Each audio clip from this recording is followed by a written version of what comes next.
Hello Internet, how's it going? Welcome to another episode of Recap Corner. What's going on with Twin Star Exorcist this week, aside from the fact that Kuranashi not only has basically solidified himself as one of the more, I want to say, annoying villains of the series, but also one of the more powerful villains of the series, because again, they kind of drop a ball, or at least like that, they inadvertently give him like a major piece of backstory, which is, well, now, like years ago, he actually did the exact same thing that he did today, which is that he forced these villages to float in the air, put a plant on top of it, a plant that eats people and drains them of their spiritual energy, turning them into stone.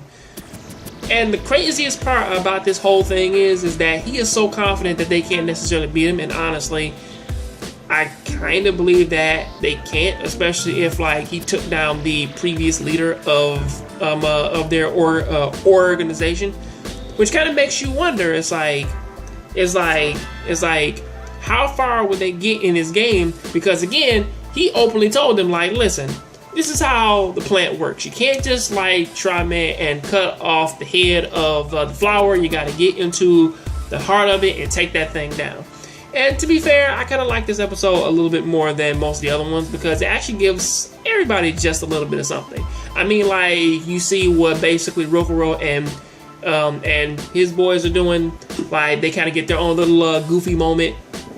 Like, Rokuro and Binio are basically trying, man, to fight the flower, and I kind of don't understand why they don't necessarily believe Basara, especially since that those things, like, they seem to be incapable of lying, especially since that those are very, like, philosophical creatures. And even going so far as to look at Kuranashi, who basically says the more spirit energy I take, the more human I am.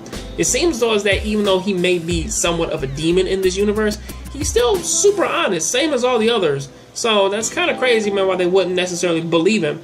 And also, we kind of get a badass Seigen moment again. Even though he only has one arm, he still can use his Byakko claws. Even though it does seem to drain him a lot more now versus like when he had his other arm, you know. And like, I guess a lot more spiritual energy. However, this one, it does end with a cliffhanger.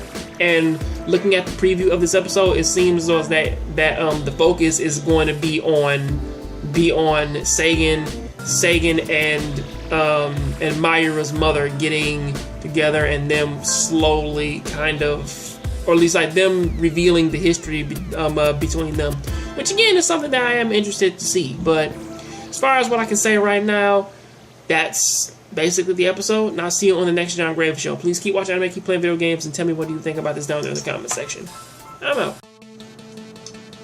Yo, Internet, welcome to the episode of Recap. I want to call this Recap Corner, but it is me, your host, Papa J, and I'm coming in to let everybody know about beauty, what is going on with Fairy Tail 516. Because again, I kind of want to sum something beautiful episode. Which this actually was a lot more better episode, or at least like, even though like the elements that are kind of happening in this episode, let me just start off by saying that you kind of not only coming a mile away. There are a few things over pretty much turned into like, such as the fact that